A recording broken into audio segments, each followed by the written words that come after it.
안녕하세요. 안녕하세요. 안녕하세요. 반갑습니다. 예, 네. 신라TV 구독자 여러분. 오늘은 이재승 의학 전문 기자와 함께하고 있습니다. 안녕하세요, 박사님. 안녕하세요. 예. 네. 그, 얼마 전에까지 네. 글로벌 경제신문에서 기자 예, 지난주까지 했었죠. 지난주까지 하고 지금은 지금은 이제 네. 원래 했었던 과학자로 돌아왔어요. 네, 우리 이재승 의학 전문 기자님은요, 그 세계일보에서 이 부국장으로 계시다가 또 그 전에 또 옮겼던 데가 있었죠. 예, 뉴시스 헬스 쪽에 또 있었고. 아, 뉴시스 쪽에 또 그리고 세계닷컴 있죠. 세계일보에 네. 그쪽으로 또 의학 전문 기자 겸 부국장이 있었고. 네, 몇 군데 외신에도 있었는데 하여간 네, 8년 정도 하다가 이제는 기자 생활을 잠시 접었어요. 네, 원래 기자 한 8년 했는데 그 전에 했던 과학자였죠. 사이언티스트로 돌아왔어요. 네, 그래서 지금 이제 뭐 개발 쪽으로 지금 하고 있어요. 네, 개발은 간단히 얘기하면 뭐 사람의 바이타 시그널로 자동 운전 방지 장치, 네, 그다음에 졸음 운전 방지 장치, 네. 그런 도난 방지 장치에 대한 모듈을 설계 디자인하고 있어요. 네. 그 미네소타 대학에서도 바이오 네, 박사 바이오, 학위도 예, 받으셨잖아요. 네, 박사를 예. 받았죠.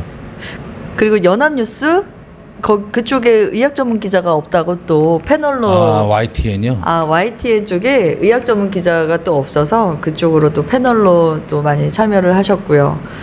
많이는 아니고 그냥 한두 번 했어요. 한두 번. 그 전에는 이제 프랑스 CNRS 네. 국립과학연구센터인가 거기서 포스닥 했었고. 그래요. 저는 사실 이렇게 훌륭한 인재분이 미국에서도 포스닥 하시고 미국에서는 이제 네. 박사 학위하고 리서치 펠로우로 있었죠. 네. 그리고 또 프랑스에서도 포스닥을 네. 또 좀 오래 하셨죠. 예. 예. 좀 했죠. 거기서는 이제 미네소타 대학교에서는 FMRI라고 해서 이제 그쪽을 중점적으로 연구를 했었고, 프랑스에서는 폐에 관해서 좀 중점적으로 연구를 했죠. 프랑스에서요. 네. 왜냐하면 프랑스 같은 경우는 이 EU권이라 연합해서 많이 연구를 하는데, 네.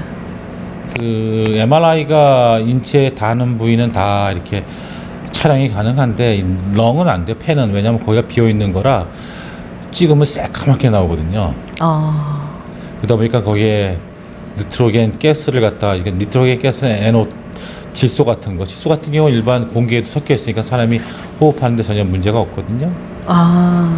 그래서 그걸 MRI 싱크 시그널, 그 시그널을 갖다 잡아가지고 니트로겐 가스를 입에다가 이네일 할 때 넣어주고 엑스헤일 할 때 다시 그걸 컬렉션 해가지고 그 렁 부위에 그 가스가 쫙 이네일 하면은 숨을 들여 마시니까는 네. 쫙 퍼지거든요. 퍼지면서 그쪽에 아나토미카라고 네. 펑크셔널, 예를 들면 COPD 환자는 그 폐의 아나토미가 해부학적인 것이 다르기 때문에 펑크셔널, 기능적인 것도 다르게 나타날 거거든요. 그래서 폐질환 환자들을 측정할 수 있는 하나의 그 벤틸레이터를 설계했다고 볼 수 있고, 미네소타 대학교에서는 FMRI를 중점적으로 했죠. MEG나 EEG도 하긴 했지만 FMRI 해가지고 그 어린애들이 이제 저녁 어릴 때 병에 걸리면은 히어링 프로블럼이 생겨가지고 MRI 찍을 때 애로사항이 많거든요. 그래서 걔네들이 전용 헤드폰을 갖다가 설계를 해서 액티브 노이즈 캔슬러를 도입한 MRI 전용. 왜냐면 MRI는 금속 장비가 들어가면 안 되니까 그 헤드폰에는 그 매그네트라는 그런 메탈 성분이 아닌 다른 성분으로 대체된 거로 해서 그거를 이용해서 어린이용 넷 fMRI 전용 헤드폰을 개발했죠. 네, 정말 훌륭한 그 공부를 오랫동안 하시느라고 고생이 많으셨네요. 네. 훌륭하기보다도 거기는 진짜 터프하게 시켜요. 뭐 네.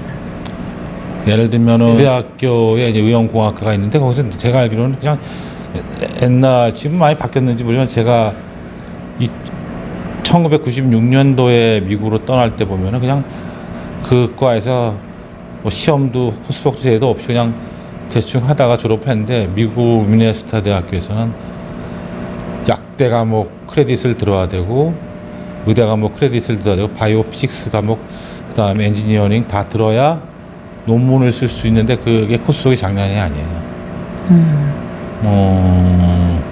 언더랑 똑같이 미드텀, 파이널텀, 테이크홈, 이그잼, 오픈북, 너무 컴페이퍼 심하죠. 다 그거 다 해야지. 네. 그래서 그걸 다 해야지 의대생들이랑 약대생이랑 똑같이 한국에서도 의대생, 약대생 공부 열심히 하니까 네. 걔네랑 같이 해서 뭐 학점을 B 이상을 맞아야 되니까 장난이 아니죠. 그렇죠. 그래서 거기서 서바이벌 졸업을 했다 그러면은 일단 어느 정도의 그 레벨을 유지할 수밖에 없죠. 왜냐하면 거기서 그걸 갖다가 이겨낸 거니까 실력적으로나 아니면 직시적으로 그렇지 못하면 졸업을 못해요. 네. 예를 들면 뭐 남자들이 군대 다시 가는 꿈을 꾸면은 그날 악몽을 꿨다고 일어나는데 저 같은 경우는 PhD 코스웍을 다시 한다고 뭐 수업을 들으러 간다는 그런 꿈을 꾸면은 악몽같이 일어나요. 근데 후회는 없어요. 네, 후회는 이해할 수 없어요. 그런 있어요. 바람에 네. 많이 배웠고 어디 가서 뭐 겸손하려고 노력은 하지만 네. 지식적으로는 많이 알고 있어요. 그래요. 이렇게 훌륭한 재원이 지금 우리 국내에 들어온 지 8년이 됐습니다. 8년 동안 의학 전문 기자로서 바라본 한국 사회는 한국의 의료 환경은 어떻든가요, 기자님? 일단 좋은 의사 선생님도 많고 그다음 의료 기술 수준도 상당히 네. 높다고 봐야죠. 근데 문제는 뭐냐면 뭐 시스템이 좀 문제가 많이 있죠. 예를 들면은 의료보험은 책임 잘 돼 있는데 그 심평원이나 질병관리본부에 아니면 식약처, 보건복지부가 그러한 전문적인 의료 지원이나 아니면 관리 수준이 좀 정책을 많이 떨어지죠. 못하죠. 많이 떨어지죠. 네. 예, 미국의 CDC나 미국의 FDA에 비하면 인적 자원이 일단 수에서 차이가 나요. 예를 들면은 거의 몇만 명의 그 사회 이사로에서 연합으로 이렇게 연구를 많이 하거든요. 예를 들면 이번에 코로나 바이러스가 터졌다. 네. 그럼 미국의 예를 들면 에볼라 바이러스가 그 전에 생겼으면 그거에 전문가들이 온 사람들이 다 모여서 이렇게 통합 연구 및 대책을 세우는데 네. 한국은 그냥 보건복지부가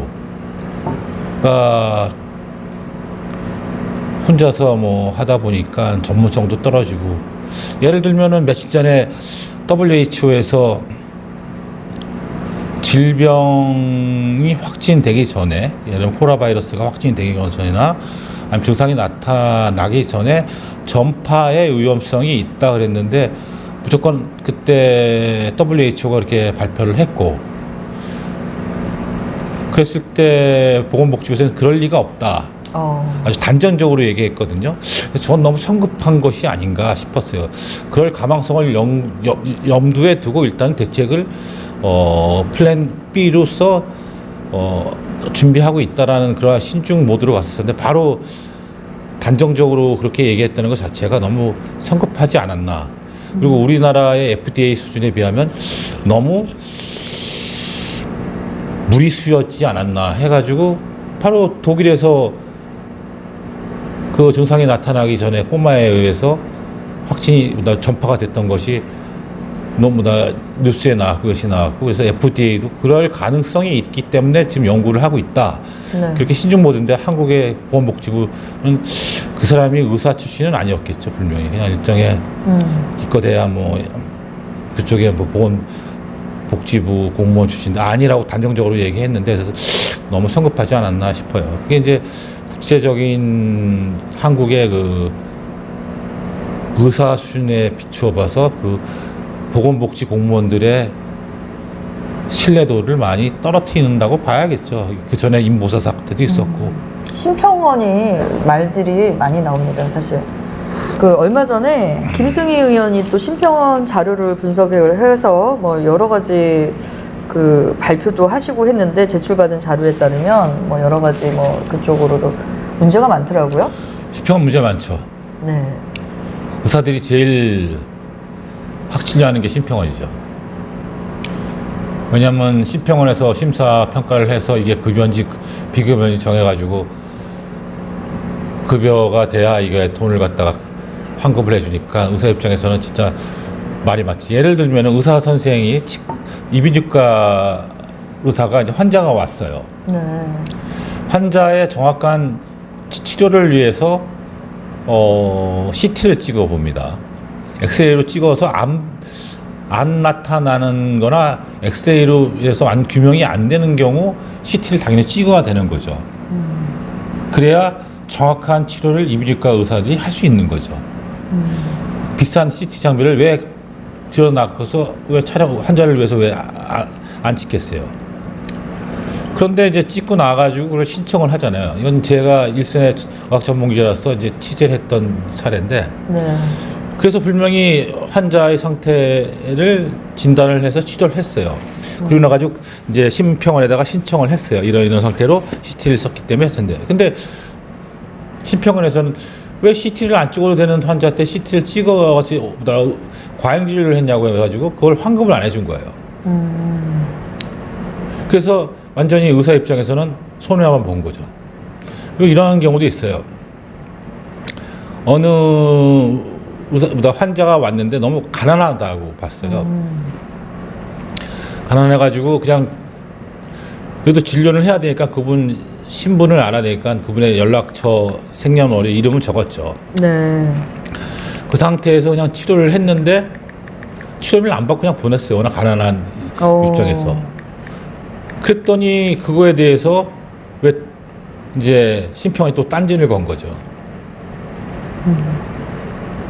아니 가난한 사람을 무료로 치료해 주는 거 그거 자체도 자기가 배운 거 자기가 의사니까 할 수 있는 건데 그거조차도 심평원에서는 딴지를 건 그러한 일이 비일비재하고 그러다 보니까 의사들은 자괴심도 들고 또 심평원의 갑질에 의해서 스트레스를 엄청 많이 받고 있죠.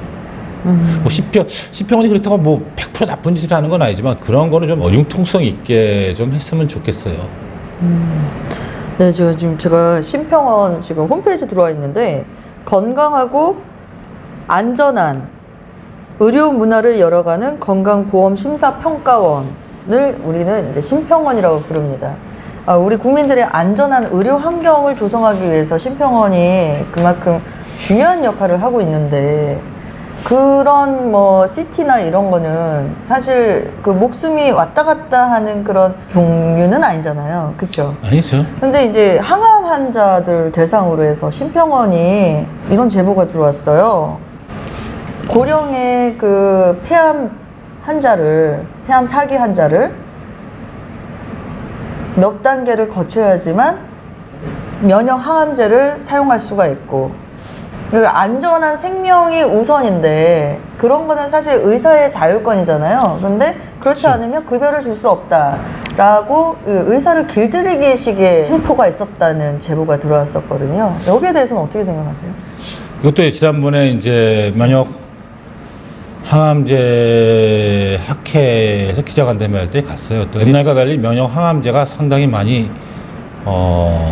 효과도 많이 나타나고 가시적인 효과도 나타나고 가시적인 효과라는 거는 완치율이겠죠. 5년 완치율.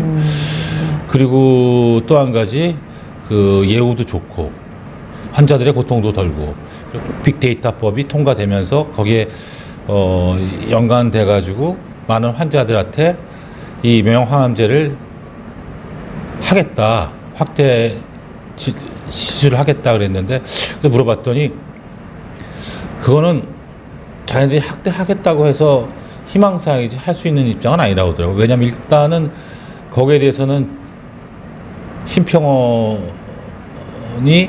심사평가를 해줘야 이게 급여가 되는 거지, 급여가 안 될 때는 이게 지금 엄청난 비용이 지불해야 되는 치료법이라, 그래서 제 주위에 있는 어느 환자한테도 명형항암제를 갖다 급여로 받을 수 있으면 하시지만 급여로 아닌 개인 비급여로 해야 되는 경우는 받지 마십시오. 왜냐하면 그게 효과는 좋지만 100% 효과는 있는 게 아니고, 또 한 가지 그게 효과를 못 봤을 때 돌아가시게 되면 남아있는 유족들한테는 엄청난 경제적인 부담이 되기 때문에 받지 말라고 하고 있거든요. 암만 좋은 치료법이라도 지금 그 의사가 하겠다고 하면 의사의 자율권을 줘야 되는데 환자도 원하고, 그런데 심평원에서는 못하게 하면은 의사는 하고 싶어도 뭐 환자가 자기 주머니에 있는 돈 꺼내서 할 수 없는 입장이니까 뭐 환자 치료법이 있어도 환자는 그냥 사망에 이르는 경우가 발생할 수 있고, 지금 그런 경우가 종종 있죠. 아직은. 그러니까 이제 예를 들면 실질적으로 알림타라는 그 물질이 있고 항암제가 있고 또 시스플라틴이라는 항암제가 있습니다. 알림타는 비싼 약이에요. 그리고 시스플라틴은 근데 저렴한 약인데, 이 시스플라틴이 고령의 그 폐암 환자가 견디기가 너무 힘이 드는 거예요. 그래서 그거를 좀 완화를 해서 해야 되는데, 그 항암이 영향을 끼치니까 죽을 것 같으니까 못 하겠다는 거예요. 고령이고 하다 보니까.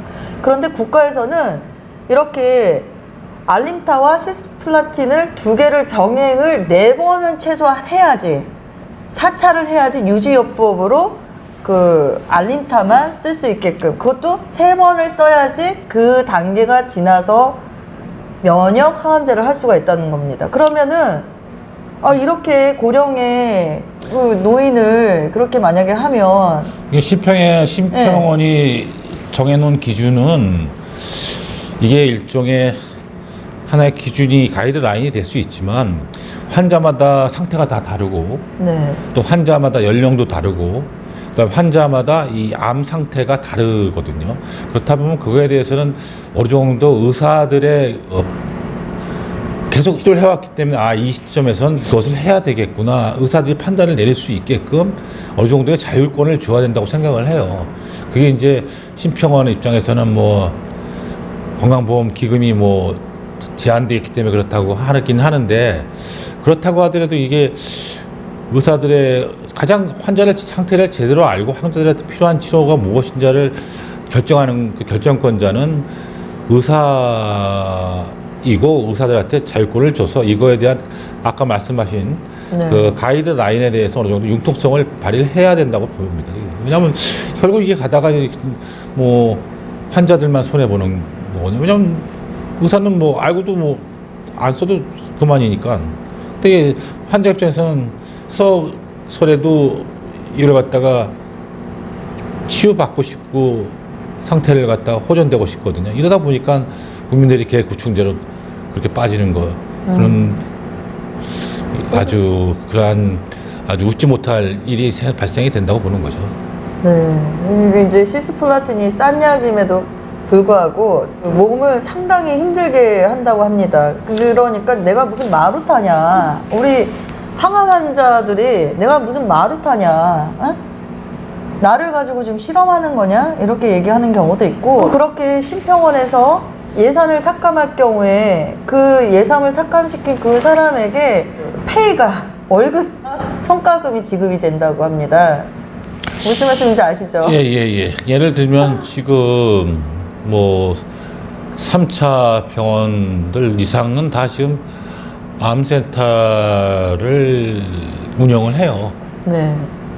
암센터를 운영을 하고, 또 근데 암센터 같은 경우는 암으로 확진이 되면 5%만 환자가 내고 95%를 갖다가 국가에서 내주니까 병원 입장에서는 논하는 장사죠. 왜냐하면 병원 진료했는데 진료비를 떼먹을 염려가 없으니까. 그래서 많이 하긴 하는데, 그래서 문제점이 많긴 많아요. 어떤 문제점이 많냐? 지금 말씀하신 것처럼 환자들을 갖다가 이제 돈벌이 수단으로 종종 뭐 이렇게 이용당하는 경우가 있죠. 예를 들면은 뭐 환자를 한 명이라도 더 보면은 병원 입장에서는 남는 거니까. 그리고 치료가 분명히 있는데 이거는 급여가 되는 법으로 해야지, 그 비급여는 이게 병원도 손해를 볼 수 있으니까 그런 경우가 있죠. 그리고 개인적으로 항암제 치료는 저는 예를 들면은 지금 4번을 맞아야 된다고 그랬는데, 여자가 남자보다 체격이 떨어지면 체력도 떨어지는 거거든요. 네. 나이가 많은 사람은 또 젊은 사람에 비하면 체력이 기력이 떨어진다고요. 그렇다면 항암 치료를 받을 수 있는 것이 꼭 4번으로 정해놔서는 안 된다고 보는 거죠. 어떤 이 여자분이 50kg로 안 되는 여자분 같은 경우는 치료 받아야 된다고 그러면은 3번이나 2번 아니면 그렇게 이렇게 해놔야 되는데, 이게 4번이라는 것이 어떠한 리미트 4번이 돼야 되는데 무조건 4번으로 받아다 그러면은 4번까지 가지 못하고 체력이 안 돼서 항암 치료 받다가 그냥 사망하시는 그런 경우는 어떻게 하는 거예요? 그러니까요. 이거는 CT 몇 번을 찍냐 안 찍냐 이거가 아니고 생명이 왔다 갔다 그럼요. 하는 아주 중요한 항암 치료는 정말 괴롭죠. 그래서 전 주위에서 항암 치료 하겠다 그러면은 신중하시라고 그래요. 그래서 나이가 한 75세, 나이가 한 80대 되시면은 웬만큼 항암 치료 뭐 일간 물어보면은 그거 항암 치료 견디기 쉽지 않은데요. 그냥 원하시는 거 80살 넘으시면 그렇게 하는 게 어떻게 보면 환자나 유족들한테 그게 베스트는 아니지만 그래도 더 나을 수 있다고 생각을 해요, 저는. 네. 그 얼마 전에 국회 보건복지위원회가 지난 1년간의 활동 결과를 국민과 언론에 설명하고 평가하는 자리를 마련했는데요. 29일 날 국회에서 보건복지위원회 2019년 입법 및 정책 결산 기자 간담회를 개최했습니다. 이때 상임위원회 차원에서 지난 1년간의 활동 결과를 국민과 언론에 설명하는 최초의 시도로 보건복지부와 국회 출입기자 그리고 보건복지 전문 매체 기자들이 참석을 했습니다. 그 활동 결산 보고를 진행한 김세연 위원장은 지난 한 해 동안 경제적 약자, 희귀병 환자로 시청각 장애인 등 어려움을 겪고 있는 국민들께 반드시 필요한 정책과 제도를 챙겨 우리 사회의 포용력을 넓혀가는 데 앞장섰고, 사회 공동체 유지 발전에 필요한 사회보장제도 점검, 의료기술 발전 등 미래를 준비하는 역할도 성실히 수행했다고 평가를 했다고 합니다. 자아자찬이네 진짜. 3대 분야. 저건 없어져요. 좀 보여주기식 전시행정. 10대 성과로 제시한 주요 입법 성과 외에도 김 원장은 뇌전증 환자 등의 재활과 자립을 돕기 위한 뇌전증 환자 지원 법안이라던가 뭐 장애인에 대한 체계적 지원을 위한 헬레켈람 법안 등 현재 복지위에서 심사 중인 법안의 처리를 위해 지속적으로 노력하고, 건강보험, 국민연금 등 지속 가능한 사회보장제도 설계, 보건의료산업의 규제 완화 및 제도 개선을 위한 논의를 계속해 나가겠다고 설명을 했는데요. 전문성이 없으니까 그렇죠. 그러니까 너무 비전문가들이 이렇게 정책을 만든다고 하니까 그 일선에 계시는 의사들은 얼마나 피곤하겠습니까? 그러니까 툭하면 의사들이 네. 거리에 나 앉아서 데모하고 그러는 거죠. 왜냐면 우리나라 의료보험보다 의료보험은 잘 돼 있어요. 잘 돼 있고 경험도 잘하는데 근데 전문적인 거는 좀 너무 등한시하지 않았나. 지금 예를 들면은 지금 많이 그렇게 개선은 되고 있지만은 네. 그 현지 의사들이나 현지 라이센스 의사 면허를 갖고 있는 라이센스를 갖고 있는 사람들이 거기 조직에 들어가서 어떠한 결정권을 낼 수 있는 그 직책에 포진돼 있어야 되는데 지금 그러지 못하거든요. 우리 이재승 전문 기자님도 사실 우리나라의 큰 그런 아우라를 체계적으로 좀 설계를 할 수 있는 그런 능력이 좀 되시는 분들이 이렇게 국회에 와가지고 한 역할을 좀 해주셨으면 하는 생각을 했어요. 뭐 한 예로 이제 그때 이제 취재를 했었는데 세계일보에 수도 있거든요. 세계닷컴. 뭐 그때를 비난하는 건데 아니 메르스 사태 때 보면 참 이 취재하다 보면 일어날 수밖에 없는 시스템이었더라고요. 왜 그때 보건복지부 장관이 복지연금을 전문으로 PhD를 따셨고 복지연금. 그다음에 심평원에 그 당시에 의사 출신의 뭐 거의 보다 직원의 1%인가 2%밖에 없었고 더 심한 경우는 그때 그 인천공항의 검역관리소장이 여성부에 있던 공무원이 가자마자 터졌거든요. 그러니까 컨트롤 타워나 아니면 그거에 대한 어떠한 전문적으로 이 대책을 마련하고 그리고 그걸 관리할 수 있는 전문성 있는 사람이 전혀 없거든요. 그게 우리나라의 현재 그 보건복지부니 식약청이니 심평원이니 질병관리본부니 그게 그러한 지금 사태라 전문성이 너무 없는 거죠.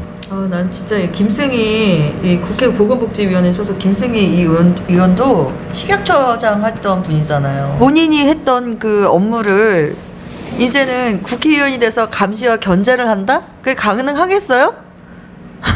그러니까 인보사도 그랬죠. 인보사는 우리나라 의료 수준에서는 일어나서는 안 되는 일이에요. 네. 인보사 때문에 국가적인 그 신약 개발의 이미지가 신뢰가 엄청나게 그냥 망가졌죠. 근데 인보사뿐이겠어요. 그때 인보사도 우리나라 식약처에서는 손 놓고 있다가 미국 FDA에서 이거 아니다 싶어가지고 그 당시에 그러고 나서 다시 이렇게 들어간 거지. 아마 미국 FDA에서 그 지적 안 해서 그게 성분이 뭐 그게 아니었다고 하면은 그냥 주구장창 뭐 실손보험으로 환자들이 맞았을 거라고 생각이 들어요. 이게 왜 그러냐면 뭐 효과가 있다, 이게 효과가 없다 떠나서 그게 이제 연골 세포가 돼야 되는데 신장 세포거든요. 그래서 이게 효과도 없을 뿐더러 그 세포가 연골 주기 세포가 아닌 신장 주기 세포인가? 그게 이제 성장할 수 있게끔 성장 호르몬 비슷한 그런 역할을 하는 것이 같이 투여가 되는데 그 성분이 암을 발생시킬 수밖에 없어요. 왜 발생시킬 수가 아니냐? 그것이 제대로 거기 연골을 생성하는 데 쓰이지 않으면은 다른 데 쓰이거든요. 그 성분으로 인해서. 그래서 이 암세포가 증식하는데 그 성분이 뭐랄까 영양분으로 소비될 수밖에 없는 상태에서는 암 환자는 발생이 될 수밖에 없죠. 이러한 예로 뭐 한 몇 년 전에 그 성장 호르몬, 네. 그러니까 휴먼 HGH라고 해서 휴먼 글로스 호르몬이 있는데 그거 맞았던 프랑스 키는 컸죠. 프랑스에 있는 사람들. 근데 나중에 보니까는 그 성장 호르몬이 키만 키운 게 아니라 암세포도 키우고 그 다음에 그것이 후유증으로 뭐 스트로크나 아니면 뇌졸중 환자를 40대인데 혈관을 갖다 이상 비정상적으로 키워가지고 뇌졸중을 일으키게 하고 심장마비 일으키게 하고 왜냐면 그걸 맞았던 사람들이 그 연령대에 비하면 엄청나게 그 뇌졸중이나 스트로크이죠. 심장마비, 하트 어타키 발생률이 높았거든요. 그걸 봤을 때도 네. 인보사 저거 지금 뭐 그냥 넘어갈 일이 아니고 장기적으로 봤을 때 이게 네, 특검해야 돼요. 그것도. 근데 그게 내 보니까 특검에도 그거에 대해서 소롱생명과학에서는 뭐 오리발이고 또 한 가지 그걸 갖다가 어느 의사가 나서가지고 그거의 연관성을 규명하겠다 부인이 책임지겠다고는 하지는 않을 거고 네. 국가적으로 그런 걸 할 수 있는 검증된 시스템도 없고 그다음 환자만 오곤한 거죠. 암 걸리면.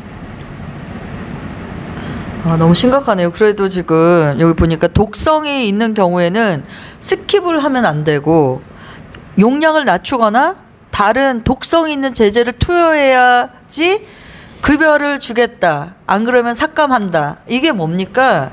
의사 길들여서 지금 암 환자 마루타 실험해서 죽이겠다는 겁니까? 그렇죠.